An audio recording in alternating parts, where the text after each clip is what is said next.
अस्सलाम वालेकुम, welcome back.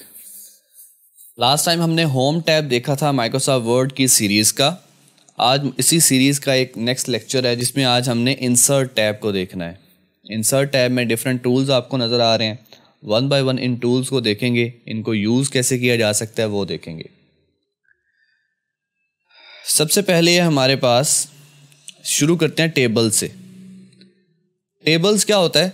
आपने कोई डेटा अगर कॉलम्स एंड रोज़ की फॉर्म में एंटर करना हो, मसलन स्टूडेंट के कुछ रिकॉर्ड्स होते हैं, मार्क्स वगैरह, इस तरह का और कोई डेटा, स्टूडेंट की बेसिक इन्फॉर्मेशन, वो अगर आपने एंटर करना हो तो यहाँ से टेबल्स रोज़ एंड कॉलम्स की फॉर्म में सिलेक्ट करते हैं। यहाँ से आप रोज़ एंड कॉलम सिलेक्ट कर सकते हो। अगर आपने यहाँ से सिलेक्ट नहीं करने तो इंसर्ट टेबल पे क्लिक करें। यहाँ मैनुअली आप एंटर करोगे number of rows and number of columns. सबसे पहले नंबर ऑफ़ रोज़ मैं कह देता हूँ जी 5 रोज़ मुझे चाहिए, और नंबर ऑफ़ कॉलम सबसे पहले नंबर ऑफ़ कॉलम, फिर रोज़ हैं, रोज़ के लिए 5 रोज़। ओके कर देते हैं यहाँ से। तो ये 5 रोज़ और 5 कॉलम का एक टेबल मेरे पास क्रिएट हो गया। यहाँ इस टेबल की मल्टीपल स्टाइल्स हैं अवेलेबल। यहाँ से कोई स्टाइल आप सिलेक्ट कर सकते हो। मैं अभी इसको सिंपल रख रहा हूँ। उसके बाद टेबल में कोई टेक्स्ट लिख देते हैं। तो ये मैंने यहाँ पे इस टेबल के अंदर कुछ टेक्स्ट लिख दी है। अगर आप देखें तो ये काफ़ी अजीब सा लग रहा है, मतलब कोई पता नहीं चल रहा हेडिंग कौन सी है, टेक्स्ट कौन सा है। सबसे पहले आपने इसका फॉन्ट स्टाइल और साइज़ ये अगर चेंज करना हो तो पूरे पैराग्राफ को सिलेक्ट करने के लिए आप इसके टॉप लेफ़्ट कॉर्नर पे देखो एक आइकॉन है। ये आइकॉन आपको नज़र आ रहा होगा। इस आइकॉन पे क्लिक करें तो कंप्लीट पैराग्राफ सिलेक्ट हो जाएगा। जब सारा पैराग्राफ सिलेक्ट हो जाए तो इसकी जो भी आपने फॉर्मेटिंग करनी है वो कर सकते हैं। मैं यहाँ पे होम टैब पे जाता हूँ। इसका सबसे पहले तो स्टाइल चेंज करते हैं, कैलिबरी। उसके बाद ये जो बोल्ड हुआ टेक्स्ट ये सारा ख़त्म करते हैं। दोबारा बोल्ड पे क्लिक करता हूँ तो ये ख़त्म हो जाएगा। अब टॉप पे हेडिंग है, मैं चाह रहा हूँ इस कंप्लीट रो का जो टेक्स्ट है वो बोल्ड हो जाए। तो कंप्लीट रो को सिलेक्ट करने के लिए इसके लेफ़्ट साइड पे कर्सर लेके जाएं, यहाँ से माउस को ड्रैग कर लें, या यहाँ पे मैं 2 दफ़ा, जब ये एरो का आइकॉन आएगा, इस तरह का आइकॉन, जब ये एरो का आइकॉन आएगा तो यहाँ मैं 2 दफ़ा क्लिक करता हूँ तो कंप्लीट रो सिलेक्ट हो जाएगी। ठीक है, इसको कर देते हैं बोल्ड और इसकी अलाइनमेंट कर देते हैं सेंटर। तो अब टॉप पे हेडिंग्स, नीचे कुछ भी टेक्स्ट हो सकता है, कोई डेटा हो सकता है। अगर मैंने कंप्लीट कॉलम को सिलेक्ट करना हो तो किसी भी कॉलम के टॉप पे अगर कर्सर लेके जाओ, ये एरो का आइकॉन जब आपको नज़र आए इस तरह का,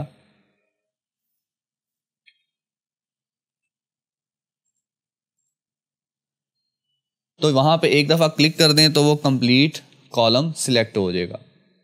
ठीक है, या आप सिंपल माउस को ड्रैग भी कर सकते हो, उस तरीके से भी आप सिलेक्शन कर सकते हो। उसके बाद ये जो फर्स्ट रो है, इसका कलर, बैकग्राउंड कलर हम चेंज करना चाह रहे हैं। मैं इसको सिलेक्ट करता हूँ, डिज़ाइन में आ जाएं। डिज़ाइन में आपके पास यहाँ पे ये शेडिंग की ऑप्शन है, इसका कोई शेड यहाँ से दे देते हैं। ब्लैक शेड एंटर कर देता हूँ तो देखें ब्लैक शेड, इसका फॉन्ट कलर जो है वो वाइट हो गया। वाइट के अलावा मतलब कोई भी आपने चेंज करना हो उसको दोबारा सिलेक्ट करें। फॉन्ट कलर यहाँ से आप चेंज कर सकते हो। यहाँ से इसको कर देते हैं कोई लाइट सा कलर, ये कलर कर देते हैं, लाइट रेड है। इसी तरह आपने यहाँ पे किसी भी सेल का स्टाइल चेंज करना हो, सेल को सिलेक्ट करके यहाँ पे डिज़ाइन में आके उसकी हाईलाइटिंग चेंज कर सकते हो। यहाँ पर भी जब आप सिलेक्ट करते हो तो यहाँ भी आपको एक विंडो नज़र आती है। यहाँ से भी आप चेंज कर सकते हो। इसका शेडिंग चेंज करनी है, शेडिंग इसकी करते हैं जी येलो, फॉन्ट कलर इसका इस तरह का। तो यहाँ किसी भी सेल की स्टाइलिंग आपने करनी हो कर सकते हैं। फिर आपने कोई सेल को मर्ज करना होता है, 2 सेल या 3 सेल, उन सबको एक बनाना है। जैसे यहाँ पे मैं कह रहा हूँ इस सब को मैंने एक बनाना है। यहाँ पे कोई एक हेडिंग लिख देते हैं कि स्टूडेंट रिकॉर्ड, इस तरह का कुछ भी। तो सारी रो को सिलेक्ट करके राइट क्लिक करें, यहाँ आपके पास मर्ज सेल की ऑप्शन है, इस पर क्लिक करूँगा तो वो सारे मर्ज हो जाएंगे। मैं इस सारे टेक्स्ट को रिमूव करता हूँ, यहाँ कोई टेक्स्ट लिख देता हूँ जी। अब इसको सेंटर में करना है, सिलेक्ट करके होम में आ जाए, अलाइनमेंट इसकी कर दें सेंटर, तो ये सेंटर में आ जाएगा। बोल्ड करना है तो बोल्ड कर दें। तो इस तरीके से आप मर्ज कर सकते हो डिफरेंट सेल्स को, डिफरेंट ब्लॉक्स को। इसी तरह मैंने कॉलम्स मर्ज करने हो तो वो भी कर सकता हूँ। मर्ज करने के बाद ऑप्शन आती है स्प्लिट करना। यानी कि मर्ज करने से 2 या 2 से ज़्यादा कॉलम्स को एक बनाया जाता है, और स्प्लिट करने से उल्ट होता है काम, एक कॉलम को एक से ज़्यादा रो या कॉलम में कन्वर्ट किया जाता है। जैसे ये कोई एक सेल है, इसको मैं चाह रहा हूँ कि इसके 2 कॉलम्स क्रिएट हो जाएं यहाँ पर ही, सिर्फ यहाँ पे, तो राइट क्लिक करें, स्प्लिट सेल की ऑप्शन है। कॉलम अगर 2 करने हैं तो यहाँ पे कॉलम 2 सिलेक्ट कर लें, और रो एक ही रखनी है, यहाँ से कॉलम रो करके ओके कर दें। यहाँ देखें हमारे पास 2 कॉलम्स आ गए। यहाँ मैं कह देता हूँ जी कॉल 2, ये हमारे पास है कॉल 1। अभी देखें इसमें जो टेक्स्ट था वो कंप्लीट इन सेल्स में नहीं आ रहा था, तो बाकी सारे सेल्स का साइज इंक्रीज हो गया, टेक्स्ट के हिसाब से इंक्रीज हो गया। आप इसको खुद भी इंक्रीज या डिक्रीज कर सकते हो। किसी भी लाइन पे कर्सर लेके जाएं, जब कर्सर इस शेप का आ जाए तो यहाँ से माउस को आपने ड्रैग करना है, माउस को आपने यहाँ से ड्रैग करना है, जहाँ भी जितना भी साइज इसका इंक्रीज या डिक्रीज करना चाहें वो कर सकते हैं। इसी तरह आप किसी दूसरी लाइन को भी ड्रैग करके उसका साइज भी कम या ज़्यादा कर सकते हो। फिर आपने कोई न्यू रो या न्यू कॉलम क्रिएट करना हो तो वो कैसे करते हैं। अगर मैंने न्यू रो क्रिएट करनी है तो लेफ़्ट साइड पे कर्सर लेके जाएं किसी भी लाइन पे, तो आपको शुरू में एक प्लस का आइकॉन नज़र आएगा। इस प्लस के आइकॉन पे क्लिक करें तो न्यू रो क्रिएट हो जाएगी। अगर न्यू कॉलम क्रिएट करना चाह रहे हैं तो टॉप पे कर्सर लेके जाएं, टॉप पे आपको प्लस का आइकॉन नज़र आएगा। किसी भी लाइन पे लेके जाएं तो प्लस का आइकॉन, वहाँ उस प्लस के आइकॉन पे क्लिक कर दें तो वो एक न्यू कॉलम क्रिएट हो जाएगा कंप्लीट। तो इस तरीके से आप टेबल को मैनेज कर सकते हो। इसके डिफरेंट स्टाइल्स, यहाँ पे आपके पास डिज़ाइंस में भी आपके पास काफ़ी स्टाइल्स अवेलेबल है, यहाँ से कोई स्टाइल सिलेक्ट कर सकते हो, ठीक है। खुद से स्टाइलिंग करना चाहो वो कर सकते हो। तो टेबल के बाद आते हैं जी नेक्स्ट, इंसर्ट पिक्चर। आपने अपने डॉक्यूमेंट में कोई पिक्चर इंसर्ट करनी हो तो पिक्चर पे क्लिक करें। यहाँ मैं कोई पिक्चर सिलेक्ट कर लेता हूँ, ये वाली पिक्चर इंसर्ट कर देते हैं। ये पिक्चर मैंने इंसर्ट की है। अब इस पिक्चर की डिफरेंट फॉर्मेटिंग्स आप कर सकते हो। सबसे पहले इस पिक्चर का साइज़ आपने कम या ज़्यादा करना है, तो आपको ये चारों कॉर्नर पे एक बॉक्स नज़र आ रहे हैं। यहाँ पे ये बॉक्स है, फिर साइड्स पे भी कुछ बॉक्स नज़र आ रहे हैं, ठीक है। यहाँ से मैं किसी भी कॉर्नर पे कर्सर लेके जाता हूँ तो कर्सर एक एरो की शेप का बन जाता है। यहाँ से आपने माउस को जस्ट क्लिक एंड ड्रैग करना है, तो इस इमेज का साइज कम या ज़्यादा आप यहाँ से कर सकते हो। फिर आपने अगर इमेज को क्रॉप करना है, सिर्फ कुछ एरिया आप सिलेक्ट करना चाह रहे हो, तो इमेज को सिलेक्ट करके फॉर्मेट में, अच्छा ये जो फॉर्मेट का टैब है ये आम तौर पे आपको टैब्स में नज़र नहीं आएगा। यानी कि मैं किसी भी पैराग्राफ में क्लिक करता हूँ, यहाँ पे अगर क्लिक करता हूँ तो फॉर्मेट का टैब आपको नज़र नहीं आ रहा टॉप पे। ये सिर्फ कुछ टूल्स हैं या कुछ शेप्स हैं जिनकी फॉर्मेटिंग के लिए एक्स्ट्रा टैब मिल जाते हैं। जैसे ये पिक्चर है तो पिक्चर पे क्लिक करूँगा तो फॉर्मेट टैब आएगा, ये सिर्फ पिक्चर की फॉर्मेटिंग के लिए। अब यहाँ से क्रॉप करना है तो क्रॉप के लिए यहाँ आपके पास ऑप्शन है, मैं इस क्रॉप पे क्लिक करता हूँ तो यहाँ देखें ये एक लाइन सी आ गई है साइड पे, टॉप पे भी, लेफ़्ट राइट पे और बॉटम पे भी, ठीक है। यहाँ से आपने जस्ट ड्रैग करना है, जितना एरिया आप सिलेक्ट करना चाह रहे हो वहाँ तक ले जाएं। जैसे मैं करना चाह रहा हूँ, ये जो आपको ब्राइट एरिया नज़र आ रहा है वो सिलेक्टेड है, मतलब वहाँ पे उतनी इमेज रहेगी, और जो डार्क हो गया वो ख़त्म हो जाएगा। जितना एरिया आपने रखना है वहाँ पे एंटर की प्रेस करें तो वो इमेज उतनी क्रॉप हो जाएगी, ठीक है। इसका साइज़ कम या ज़्यादा कर सकते हैं, विड्थ भी आप इसकी इसी तरह क्रॉप कर सकते हो। फिर इसमें डिफरेंट फ्रेम्स मिल जाते हैं, स्टाइल्स आप करना चाह रहे हो इमेज को, कोई अपनी प्रोफाइल पिक्चर आपने लगाई है उसकी एडिटिंग आप यहाँ से कर सकते हो। स्टाइल यहाँ से देने के बाद मज़ीद ऑप्शंस आपको मिल जाती हैं। यहाँ पे बॉर्डर कलर आपने देना है, उसके बाद इफ़ेक्ट्स, मज़ीद इफ़ेक्ट आपको मिल जाते हैं जो हमने देखे थे फ़ॉन्ट के इफ़ेक्ट्स में, उसी तरह के ये काफ़ी सारे इफ़ेक्ट्स मिल जाते हैं आपको। तो यहाँ से आप खुद इनको ट्राई कर लो। पिक्चर के बाद देखते हैं जी हमारे पास ऑप्शन है ऑनलाइन पिक्चर की। ऑनलाइन पिक्चर क्या है, आपने अक्सर किसी टॉपिक से रिलेटेड कोई पिक्चर सर्च करनी होती है, उसको अलग से डाउनलोड करते हो, फिर यहाँ पे अपने डॉक्यूमेंट पे लेके आते हो। तो यहाँ माइक्रोसॉफ्ट वर्ड में भी आपके पास ये ऑप्शन अवेलेबल है। ऑनलाइन पिक्चर पे क्लिक करें, यहाँ मैं कोई क्यूरी देता हूँ, सर्च क्यूरी कंप्यूटर लिख देता हूँ, एंटर करता हूँ, तो कंप्यूटर की जो रिलेटेड इमेज है वो यहाँ मुझे शो हो रही हैं। जिस इमेज को मैं इंसर्ट करना चाह रहा हूँ उस पर क्लिक करें, यहाँ इंसर्ट कर दें। तो यहाँ पे देखें मेरे पास कंप्यूटर एक लैपटॉप की इमेज इंसर्ट हो गई है। इस इमेज में भी सारी फॉर्मेटिंग वही है, इसका साइज़ कम ज़्यादा कर सकते हो, मज़ीद स्टाइलिंग अप्लाई कर सकते हो, वो सारी चीज़ें हैं, ये आप खुद से ट्राई कर लेना। अब ऑनलाइन पिक्चर के फीचर को यूज़ करने के लिए आपके पास इंटरनेट अवेलेबल होना चाहिए। इंटरनेट नहीं होगा तो ये फीचर काम नहीं करेगा। उसके बाद देखते हैं जी नेक्स्ट, शेप्स हैं डिफरेंट। आपने कोई शेप अगर इंसर्ट करनी है तो यहाँ से किसी शेप को सिलेक्ट करें और जस्ट ड्रैग कर दें। ड्रॉ करना, जैसे पेंट के ऊपर आपने किया होगा, तो इसको ड्रॉ करेंगे तो आपके पास ये ड्रॉ हो जाएगी। इसमें भी आपके पास फॉर्मेट का एक टैब आ जाता है, इसमें इस शेप्स की डिफरेंट फॉर्मेटिंग्स आपको मिल जाती हैं। यहाँ से सिलेक्ट कर सकते हो, शेप फिल अगर यहाँ से देना चाहो वो दे सकते हो। इसकी आउटलाइन है, इफ़ेक्ट्स में वही सारी चीज़ें आ जाती हैं।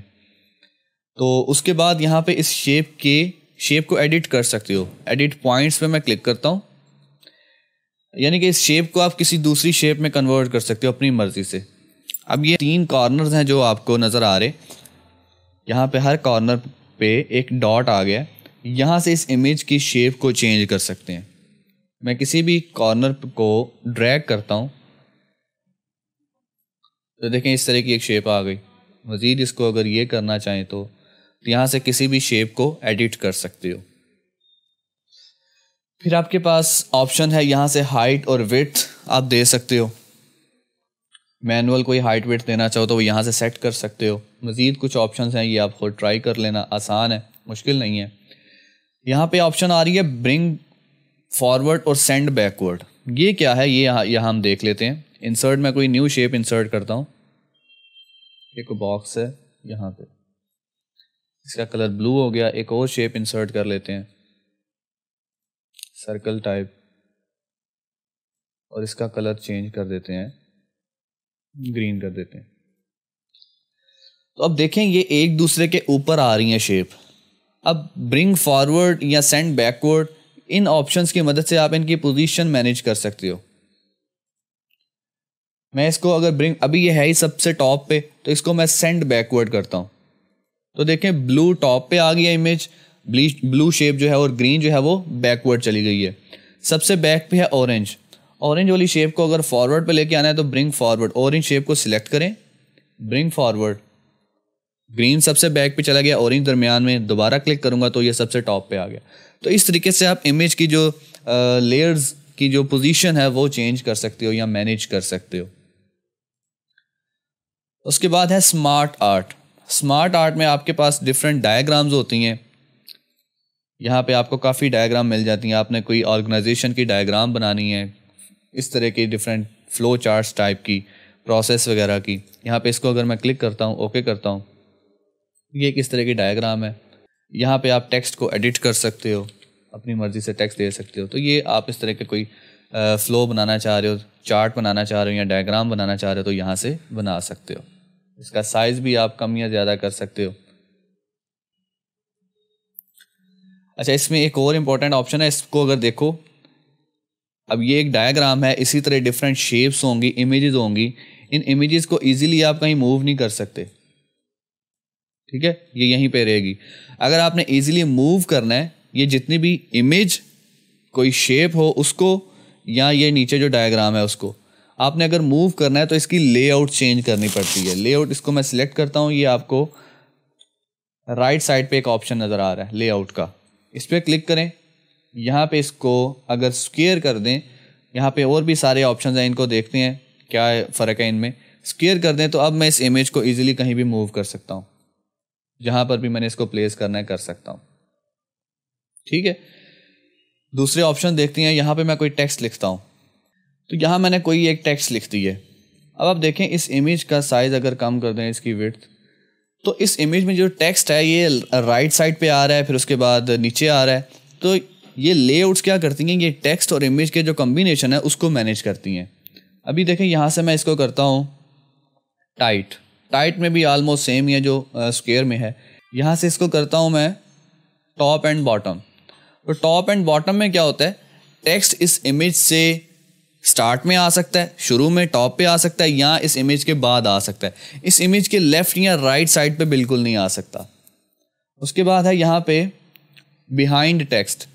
बिहाइंड टेक्स्ट में क्या है, इमेज जो है वो टेक्स्ट के बैक पे चली जाती है, टेक्स्ट फ्रंट पे आ जाता है और इमेज बैक पे चली जाती है। उसके बाद है हमारे पास ये इन फ्रंट ऑफ टेक्स्ट। तो इसमें क्या है, इमेज जो है वो टेक्स्ट के फ्रंट पे आ जाती है। यहाँ इसको अगर स्क्वायर कर दें तो स्क्वायर में क्या है, टेक्स्ट जो है वो लेफ्ट साइड पे लिखा जा रहा होता है, या राइट साइड पे भी हो सकता है, ये जहाँ पे इमेज हो उस इमेज के एरिया पे नहीं लिखा जाता, लेकिन जो खाली एरिया होता है वहाँ पे टेक्स्ट लिखा जा रहा होता है। ये है स्क्वायर। इसी तरह यहाँ पे ये जो शेप है, शेप अगर यहाँ पे मूव नहीं कर रही तो इसकी हमें लेआउट चेंज करनी पड़ेगी। इसकी लेआउट करते हैं स्क्वायर। अब इस इमेज को मैं कहीं भी मूव कर सकता हूँ, ठीक है। उसके बाद है हमारे पास इंसर्ट में चार्ट्स। आपने कोई चार्ट ड्रॉ करना हो, यहाँ से कोई चार्ट सेलेक्ट कर लें, यही चार्ट सेलेक्ट कर लेते हैं। मल्टीपल अवेलेबल है, line chart, pie chart, bar chart, कोई भी चार्ट यहाँ से ड्रॉ कर सकते हो। यहाँ पे इसको सिलेक्ट करते हैं, ओके करते हैं। तो चार्ट के लिए आपको जो चीज़ देनी पड़ती है वो है वैल्यूज़। यहाँ पे आप वैल्यूज़ एंटर करोगे। अभी फ़िलहाल एंटर है तो हम इसको चेंज नहीं करते। चेंज करना चाहें तो यहाँ से इसको वैल्यूज़ को चेंज कर सकते हो। फिर इसमें आपके पास मल्टीपल डिज़ाइंस अवेलेबल हैं, कोई भी डिज़ाइन यहाँ से सिलेक्ट कर सकते हो। यहाँ पे मज़ीद भी इसमें अगर फॉर्मेट में जाएं, डिज़ाइन में जाएं तो कलर्स आप मैनेज कर सकते हो जो भी बार चार्ट में आपने रखने हो। उसके बाद वापस आते हैं इंसर्ट में। इंसर्ट में नेक्स्ट देखते हैं जी ऑनलाइन वीडियो, ये सारे इतने इम्पोर्टेंट नहीं है। फिर है हेडर। हेडर क्या है, हेडर आपके डॉक्यूमेंट का एक टॉप एरिया होता है। मार्जिन हमने देखा था, एक मार्जिन लेफ्ट, राइट, टॉप और बॉटम का होता है। जो टॉप का मार्जिन होता है उसमें आप कोई टेक्स्ट लिखते हो, वो होता है आपका हेडर। आपने अक्सर देखा होगा डिफरेंट बुक्स में, डिफरेंट मैगजीन्स में, उसमें टॉप पे एक टेक्स्ट होता है जो हर एक पेज पे आ रहा होता है, वो हेडर टेक्स्ट होता है। और हेडर का जो भी टेक्स्ट होता है वो हर एक डॉक्यूमेंट में जितने भी पेजेस हैं हर एक पेज पे रिपीट हो रहा होता है। मैं यहाँ पे हेडर को सिलेक्ट करता हूँ। हेडर में डिफरेंट ऑप्शंस आ जाते हैं हमारे पास। यहाँ पे इसको सिलेक्ट कर लेते हैं, कोई टेक्स्ट यहाँ लिख देते हैं जी, कह देते हैं जी MS ऑफिस कोर्स। ये मैंने यहाँ पे टेक्स्ट लिख दिया। यहाँ पे क्लोज हेडर पे क्लिक करूँगा तो मेरे पास डॉक्यूमेंट में जितने भी पेजेस हैं हर एक के टॉप पे ये टेक्स्ट आ रहा होगा। यहाँ पे ये पेज है, देख लें। उसके बाद ये पेज, इस पे भी आ रहा है। नेक्स्ट भी जितने पेजेस क्रिएट होते जाएंगे सब पे ये टेक्स्ट आता जाएगा। यहाँ पे कोई न्यू पेज पे आते हैं। इस हेडर में मल्टीपल ऑप्शंस होते हैं। डायरेक्ट इस हेडर में जाना हो तो हेडर के एरिया पे डबल क्लिक करें तो आप डायरेक्ट इस हेडर में आ जाएंगे। अब यहाँ पे ऑप्शंस में देखें डिफरेंट फर्स्ट पेज पे आ जाते हैं। ये फर्स्ट पेज, यानी कि मैं चाह रहा हूँ कि फर्स्ट पेज का हेडर डिफरेंट हो, तो इस ऑप्शन को मैं सिलेक्ट कर दूंगा। यहाँ पे मैं इस फर्स्ट पेज का हेडर का डिज़ाइन यहाँ से कोई और रख देता हूँ। यहाँ पे डिज़ाइन कर देते हैं ये ब्लू वाला। तो वापस मेन एरिया पे आना है तो मैं डबल क्लिक करूँगा यहाँ पे। तो देखें फर्स्ट पेज का हेडर इस तरह का आ रहा है। जो सेकंड पेज है उसमें देखें जो हमने पहला डिज़ाइन दिया था वही है। कोई मल्टीपल पेजेस यहाँ पे इंसर्ट कर लेते हैं। न्यू पेज इंसर्ट करने के लिए यहाँ आपके पास इंसर्ट में ये ब्लैंक पेज की ऑप्शन है। ब्लैंक पेज पे क्लिक करता हूँ तो मल्टीपल पेजेस इंसर्ट होते जाएंगे। तो देखें ये हमारा फर्स्ट पेज, उसके बाद ये सेकंड, थर्ड, बाकी सब में हमारे पास इस तरह का हेडर आ रहा है। अब मैं ये चाह रहा हूँ कि इवन नंबर ऑफ़ पेजेस पे डिफरेंट हेडर आए और नंबर ऑफ़ पेजेस पे डिफरेंट आए। तो उसके लिए मैं हेडर में आता हूँ। अभी मेरे पास ये फर्स्ट पेज और ये आते हैं सेकंड पेज पे। ये इवन नंबर ऑफ़ पेज है, यानी कि पेज नंबर 2, 4 इस तरह के नेक्स्ट जो आते जा रहे हैं। यहाँ मैं डिफरेंट इवन एज पे क्लिक करता हूँ। इवन नंबर ऑफ़ पेजेस का मैं स्टाइल चेंज कर देता हूँ। वहाँ कह देते हैं जी ये वाला style, pick date MS office core, अभी फ़िलहाल यही टेक्स्ट। और ये इवन नंबर ऑफ़ पेज था। और नंबर ऑफ़ पेज में इससे डिफरेंट स्टाइल कर देते हैं। जैसे यहाँ पे मैं स्टाइल कर देता हूँ ये वाला। तो इवन पेज में क्या है, लेफ़्ट साइड पे ऑरेंज कलर है और ऑड नंबर ऑफ पेज में राइट साइड पे। वापस मेन एरिया पे मैं डबल क्लिक करता हूँ यहाँ पे, तो देखें जी ये हमारा फर्स्ट पेज, इसका टेक्स्ट किस तरह का, इसका हेडर किस तरह का है। ये सेकंड पेज, ये थर्ड पेज, ये फोर्थ, और इस तरह जितने पेजेस आ रहे हैं इवन और ऑड उसमें डिफरेंट हेडर हो गया। उसके बाद आपने अगर फुटर ऐड करना हो, फुटर हेडर टॉप पे आता है, फुटर बॉटम पे आता है। फुटर में भी आपके पास मल्टीपल ऑप्शंस अवेलेबल होते हैं। यहाँ से ये वाला फुटर अगर सिलेक्ट कर लें, टेक्स्ट अभी नहीं लिख रहा, अब इसमें ये पेज नंबर आ गया, पेज नंबर ऑटो इंक्रीमेंट होगा। यहाँ पे डबल क्लिक करता हूँ तो ये देखें ये हमारा फर्स्ट पेज। तो फुटर में चूँकि हमने वो सिलेक्ट किया हुआ था फर्स्ट पेज डिफरेंट, तो फर्स्ट पेज का वो फुटर ऐड नहीं हुआ, बाकी पेजेस पे आ गया। यहाँ पे देखें ये पेज नंबर 2 है और ये इवन ऑड पे भी नहीं आया चूँकि हमने सिर्फ इवन पेज के ऊपर ये हेडर दिया था। अब यहाँ पे अगर सिलेक्ट करें, इंसर्ट में जाके दोबारा फुटर पे जाएं, अब ये यहाँ पर भी हमने फुटर देना है, फर्स्ट पेज पे भी यही फुटर अगर देना है तो उसको भी मैनुअली ऐड करना है। यहाँ पे आके फुटर और ये वाला ऐड कर देते हैं, और इवन पेज पे हो गया, और ऑड नंबर ऑफ पेज पे भी यहाँ पर भी ऐड करना है। अब ये पूरे डॉक्यूमेंट के हर एक पेज पे फुटर सेम आएगा और पेज नंबर साथ आ रहे होंगे। पेज 1 यहाँ पे कोई टेक्स्ट लिख सकते हैं, ये पेज 2, पेज 3, पेज 4, तो ये है फुटर। अब ये जो पेज नंबर है इसको आप खुद से कोई और डिज़ाइन भी दे सकते हो। इंसर्ट में जाके ये पेज नंबर का अलग से आपको ऑप्शन मिल जाता है। पेज नंबर पे आपने टॉप ऑफ द पेज कोई पेज नंबर लिखना है, बॉटम ऑफ द पेज में आपने लिखना है, हर एक के डिज़ाइंस अवेलेबल हैं यहाँ पे। पेज के मार्जिन में करंट पोजीशन जो भी आप रखना चाह रहे हो यहाँ से सिलेक्ट करके पेज नंबर क्रिएट कर सकते हो। फिर है टेक्स्ट बॉक्स। टेक्स्ट बॉक्स ये भी एक बहुत ही इंपॉर्टेंट और यूज़फुल फीचर है। मैं टेक्स्ट बॉक्स पे क्लिक करता हूँ और ड्रॉ टेक्स्ट बॉक्स करता हूँ। यहाँ इसको ड्रॉ कर लेते हैं, यहाँ पे कोई टेक्स्ट एंटर कर देते हैं। अभी मैंने रैंडम सा कोई टेक्स्ट एंटर कर दिया है। यहाँ पे इस टेक्स्ट की ख़ास बात यह है कि इसको आप कहीं भी मूव कर सकते हो। आम जो पैराग्राफ में टेक्स्ट लिखा होता है उसको आप मूव नहीं कर सकते, इसको आप मूव कर सकते हो। इसकी फॉर्मेटिंग सारी वही है। अभी ये लेफ़्ट अलाइन है, इसकी अलाइनमेंट चेंज मैं करता हूँ, जस्टिफाई कर देता हूँ, जस्टिफाइड हो गया। यहाँ पे आपको इस टेक्स्ट का एक टेक्स्ट बॉक्स का एक बॉर्डर नज़र आ रहा है। ये बॉर्डर आपने अगर एडिट करना हो तो उसको आप एडिट कर सकते हो फॉर्मेट में जाके। यहाँ ये शेप स्टाइल्स हैं, ये वर्ड आर्ट स्टाइल हैं, ये टेक्स्ट की फॉर्मेटिंग है, और यहाँ पे ये शेप यानी कि जो बॉक्स है, बॉक्स को मैं शेप फिल अगर करना चाह रहा हूँ वो कर सकता हूँ। ठीक है, अभी हम देख रहे हैं कि आउटलाइन अगर आपने ख़त्म करनी है तो नो आउटलाइन कर दें। यहाँ पे देखें अब इसकी आउटलाइन कोई नहीं है। अगर चेंज करना चाह रहे हैं तो फॉर्मेट में आके इसके आउटलाइन का कलर चेंज कर सकते हैं कोई भी अपनी मर्जी से। इस टेक्स्ट को मैं कहीं भी मूव कर सकता हूँ। आपने अक्सर देखा होगा जो किसी बुक के लेफ़्ट या राइट साइड पे कुछ एक छोटा सा टेक्स्ट या हिंट की फॉर्म में आपको नज़र आ रहा होता है, वो इन टेक्स्ट बॉक्स की मदद से आप कर सकते हो। उसके बाद देखते हैं इंसर्ट में वर्ड आर्ट। वर्ड आर्ट हमने वही लास्ट क्लास में देखा था होम टैब में। होम टैब में यहाँ पे आपके पास ये अवेलेबल था टेक्स्ट इफ़ेक्ट्स। ये भी बेसिकली वर्ड आर्ट भी यहाँ पे टेक्स्ट के बिल्ट इन स्टाइल्स हैं, वही चीज़ें हैं यहाँ पे। उसके बाद ये डेट टाइम, आपने कोई डेट टाइम इंसर्ट करना हो, सिग्नेचर वगैरह डालने हो, वो यहाँ से कर सकते हैं। फिर है इक्वेशन और सिम्बल्स। ये भी एक बहुत ही एक इम्पॉर्टेंट फीचर है। सिंबल्स में आपको काफ़ी ऐसे सिंबल्स मिल जाते हैं जो कीबोर्ड पे अवेलेबल नहीं होते, तो यहाँ से आप उन सिंबल्स को यूज़ कर सकते हो। इक्वेशन में आपने कोई मैथमेटिक्स की इक्वेशन बनानी हो तो यहाँ से आप बना सकते हो। यहाँ काफ़ी सारी इक्वेशंस अवेलेबल हैं, यहाँ से किसी को सिलेक्ट कर लें और उसको चेंज कर सकते हैं, या हम करते हैं इंसर्ट न्यू इक्वेशन। तो ये इक्वेशन आ गई। इस इक्वेशन का थोड़ा साइज़ में इंक्रीज़ कर देता हूँ ताकि आपको नज़र आ जाए यहाँ पे।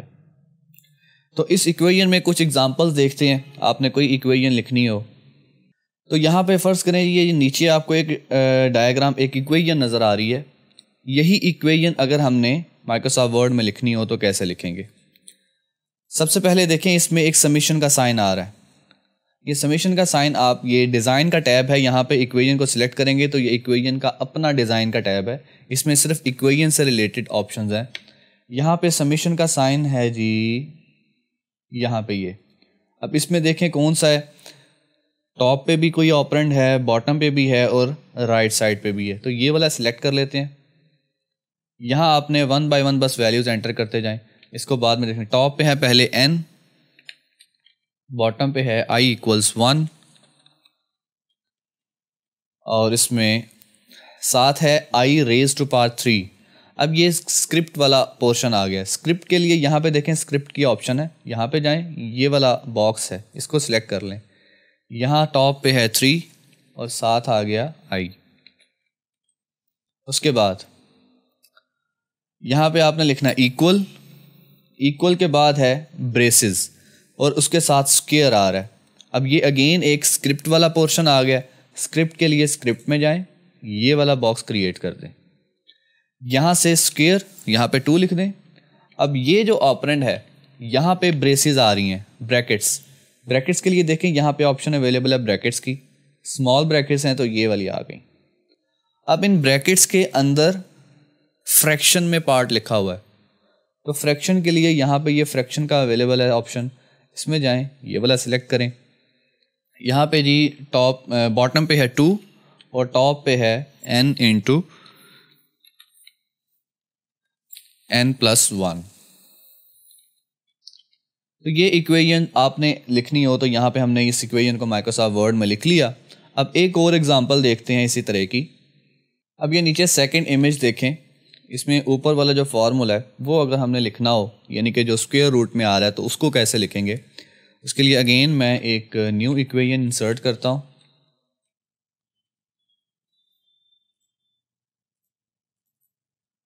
यहाँ पे इंसर्ट में जाके इक्वेशन, इंसर्ट न्यू इक्वेशन, इसका साइज थोड़ा इंक्रीज कर लेते हैं, होम में जाके इस तरह का।